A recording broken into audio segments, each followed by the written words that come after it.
venez d'être ici à Lema. D'abord, nous voulons quand même savoir comment, qu'est-ce que vous avez dit, vous pouvez construire ce que vous avez dit ici auprès de ceux que vous suivre nombreux dans nos différents channels. Oui, merci, monsieur le journaliste. Nous étions conviés ce samedi 6 août à donner l'essentiel de notre séjour à Kisanto. Et à l'occasion, nous avons brossé la situation du pays et la situation que traverse notre parti en général. En tant que directeur de cabinet adjoint du président du parti, président de la Convention démocratique, le président Victor Wakwenda, qui représente le directoire parce qu'ils sont trois, donc c'est une présidence à trois.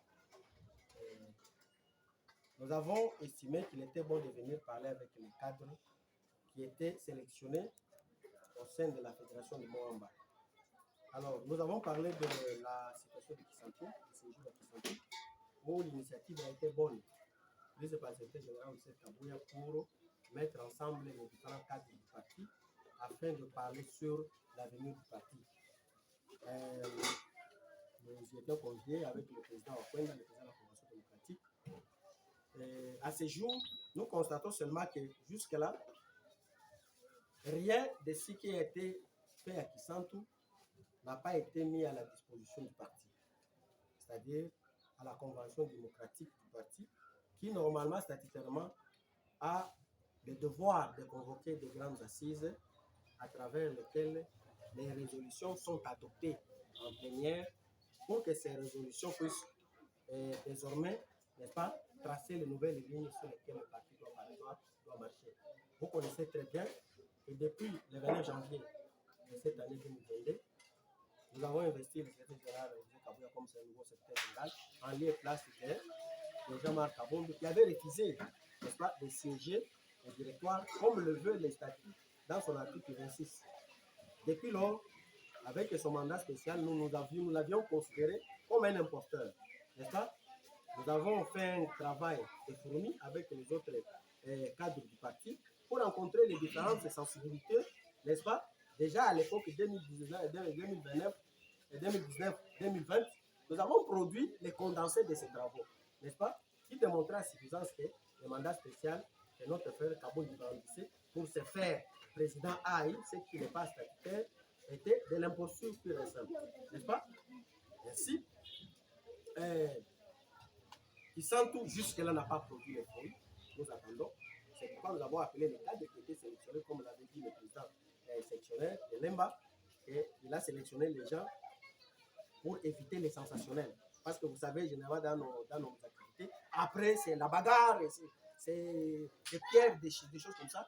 On a choisi les différentes personnalités de la fédération de Moamba, les membres des comités de fédération, les présidents de section, les ligues de jeunes, il y avait aussi les mamans sélectionnées, une, deux, trois. Donc, c'était vraiment un échantillon. Alors, en dehors de la question du parti, nous avons démontré noir et blanc que la situation Kabondo, pour nous, c'était non-événement. Sa sortie médiatique du 18 dernier ne nous a rien surpris. Pourquoi? Parce que déjà à l'époque, nous avions crié tout haut et nous avons démontré noir et blanc que Messier n'était là que pour saucissonner l'UDPS. Parce qu'il avait déjà créé son parti, selon nos informations, très sûr, parce que nous sommes avec lui. Moi, je suis avec lui. C'était depuis 2019 qu'il avait créé son propre parti politique. Vous comprenez? Alors, ce qu'il était en train de faire, c'est de saucissonner l'UDPS afin que l'UDPS disparaisse. Ce qu'il n'a pas réussi à faire. Alors, il est parti depuis le 29 janvier. La question nous revient, qu'est-ce que nous avons fait de l'UDPS, n'est-ce pas? Parce que la réalité, c'est qu'un homme, un vrai homme, un responsable, doit s'auto-critiquer, doit s'auto-évaluer. 6 mois après, qu'est-ce que nous avons fait de l'UDPS? Quel nombre d'emplois, quels sont les emplois que nous avons créés, n'est-ce pas? Les sièges du parti, nous l'avons transformé. Les bureaux qu'il occupait jusqu'aujourd'hui, il est fermé. Pourquoi? C'est ça les questions que nous nous posons, n'est-ce pas? S'il y a des choses qu'il a laissées là-bas, je crois que nous serons appelés normalement à appeler la justice, parce qu'il y a des services actifs pour faire, pour qu'on dégage ces bureaux, parce que l'IDPS a beaucoup de structures qui ont besoin de l'espace pour travailler. On n'a pas le temps. À Kisanto, les gens disent, on n'a pas le temps à perdre. N'est-ce pas? que nous avons fait de lui de paix 6 mois après son départ. N'est-ce pas? C'est vrai. Pour nous, l'ombre de Kabound continue à planer. N'est-ce pas? Et nous l'avons dit ici que nous n'avons rien contre personne, entre autres nos frères et certains cas de Peter Kazadi, que nous voyons toujours à côté d'Augustin Kabouya. Qu'est-ce qu'il cherche? Alors que c'est lui, tout le monde le sait. N'est-ce pas? Le mandat spécial est une émanation de Peter Kazadi. Quand Kabound parle, lui, il s'alarme. Vous vous alarmez de quoi? De quelque chose que vous connaissez. Vous devriez être l'homme le plus calme possible parce que vous connaissiez la personne. Sa présence autour du secrétaire général Kabouya commence à inquiéter certaines sensibilités. Et nous-mêmes aussi. Nous nous disons, est-ce que le secrétaire général n'est-il pas pris en otage par une caste de personnes ou il s'est fait prendre en otage? Ce sont les questions que nous avons développées ici. Nous avons parlé aussi du pays. Nous disons que nous félicitons le chef de l'État pour le travail qu'il a lancé sur la vente aux enchères des blocs pétroliers et gaziers. Le Congo a besoin de plusieurs millions de trilliards, je le dis bien. N'est-ce pas? Nous n'avons pas besoin de quelques millions, quelques 3-10 milliards de dollars. Le Congo n'a pas besoin de ça. N'est-ce pas? Le Congo est le moteur de développement de l'Afrique. Nous devons relier, connecter l'Afrique aussi. Nous n'allons pas le faire sans argent. Nous ne devons pas compter sur l'Occident. Dans l'Occident, il n'y a rien. Ils ont leurs propres problèmes qu'ils ne savent pas régler. Oui, hier, je suivais sur la télévision française que la France, n'est-ce pas, plus d'une centaine de communes n'a pas d'eau. Bon, alors nous allons demander à la France de venir traiter les questions d'eau au Congo qu'elle ne sait pas régler chez elle. N'est-ce pas? Alors, la problématique des casques bleus, je l'ai dit ici, depuis 2004, moi j'étais étudiant, nous avons marché pour chasser la MONUSCO à l'époque, sous swing, William Moulassi Swing. Nous avons demandé le départ de la MONUSCO quand Okounde Moutoubou sont pris la vie de Bukavu, sont Bouzamabé, paix à son âme. Nous l'avons dit ici, que dans la MONUSCO, il y a quelques individualités, quelques personnalités qui vaut la peine d'être respectées. Il y en a des aventuriers, je peux vous dire des espions qui sont là pour espionner le Congo et vendre la mèche ailleurs. N'est-ce pas? C'est ainsi qu'ils apparaissent en même temps, comme les gens qui allument le feu et en tant que sapeurs-pompiers.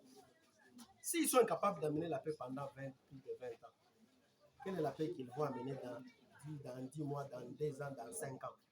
La paix qu'ils n'ont pas trouvée, qui laissent les Congolais régler les problèmes de la paix de leur pays. N'est-ce pas? Aujourd'hui, les grands conflits mondiaux ne sont pas au Congo, ils sont ailleurs. Et là aussi, il y a la paix civile, que la MONUSCO aille sécuriser ces populations-là, laisse les Congolais faire leur travail. Et nous avons terminé en disant que il y a beaucoup de choses qui ne marchent pas. Les gens les disent tout haut que les choses ne marchent pas. Pourquoi autour du chef? Il n'y a pas assez d'hommes calibrés. N'est-ce pas? Nous avons constaté qu'il y a des hommes qui tournent de pouce. Vous comprenez? Apparemment des jeunes hommes peureux, n'est-ce pas? Qu'ils sont incapables de s'assumer. Le Congo n'a pas besoin de chefs de personnes. Le Congo a besoin des gens qui sont en mesure de faire quoi? De démontrer leur capacité à défendre la nation. L'essence héroïque de la vie politique qu'Étienne Tshisekedi nous a enseigné. C'est ça que le Congo a besoin. Nous n'avons pas besoin de gens qui tournent. Il y en a quelques individualités, 1, 2, 3, quelques personnes.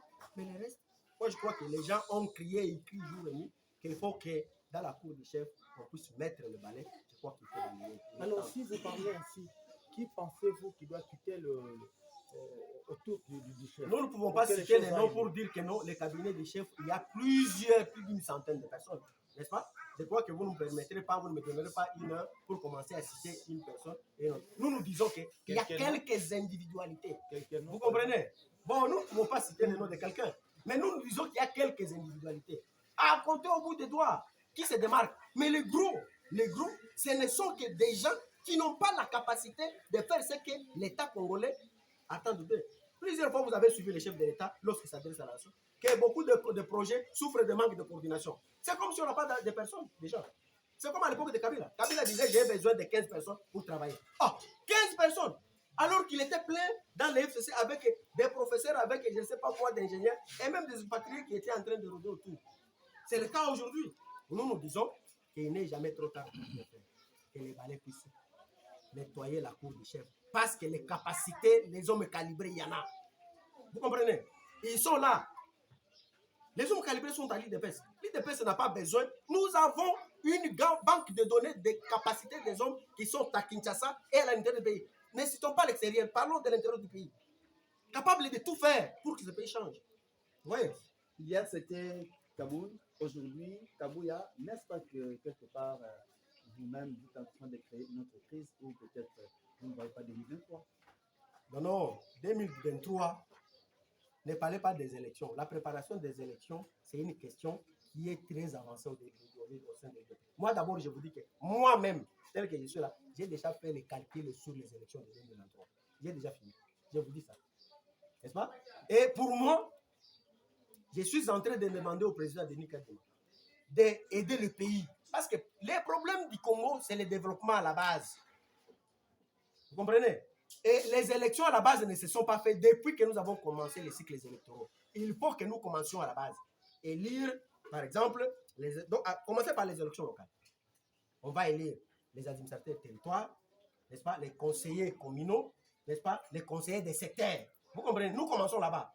Parce qu'il ne peut pas. Même, je ne sais pas si vous construisez un gratte-ciel, vous pouvez commencer par la toiture avant de commencer par la fondation. Commençons par la fondation. N'est-ce pas? Et terminons par les élections présidentielles. Comme ça, les bourgmestres que nous auront des comptes à rendre à leurs électeurs. Aujourd'hui, ils sont là, ce sont des hommes libres. Hein? Ils n'ont des comptes à rendre à personne. Vous comprenez? Mais quand il passe, un bourgmestre, un chef de quartier, il passe, il a été élu, et que les gens trouvent qu'il ne fait rien. Mais ce monsieur aura toujours des problèmes avec les gens qui l'ont élu. Vous comprenez? C'est ça le problème que nous disons. Et nous disons qu'il faut rapidement résoudre. J'insiste beaucoup pour résoudre les problèmes. Mon frère, les casques bleus sont un problème pour le Congo. Je reviens là-dessus. Sont un sérieux problème. Sont un sérieux problème. Vous voyez? Ce sont des gens qui espionnent le Congo. Le Congo ne peut pas se développer avec la présence de ça. Ils doivent partir. À quand la prochaine réunion du CDPS? De la CDP. Du directoire. D'abord, la CDP, la Convention démocratique, est en train de préparer normalement une session. Nous avons une session par an. Mais il arrive qu'à cause de certaines urgences, nous puissions avoir une session extraordinaire, n'est-ce pas, et une session ordinaire. Vous voyez? La session qui a été convoquée la fois passée, c'était une session extraordinaire. Je crois qu'avant la fin de cette année, il y aura une session qui sera convoquée par la Convention démocratique et session à travers laquelle nous allons mettre beaucoup de choses pour que l'IDPS avance à grande vitesse parce que nous avons perdu suffisamment de temps que nous n'avons plus d'ailleurs. Nous le regrettons. Voilà un peu ce que je peux dire en ce moment. Merci. Monsieur Paul Koutoundoua, directeur de cabinet adjoint. Je disais, c'est M. Paul Koutoundoua, directeur de cabinet adjoint du président de la Convention démocratique de l'IDPS, en charge des questions politiques, juridiques et diplomatiques. Voilà. Merci beaucoup. Voilà.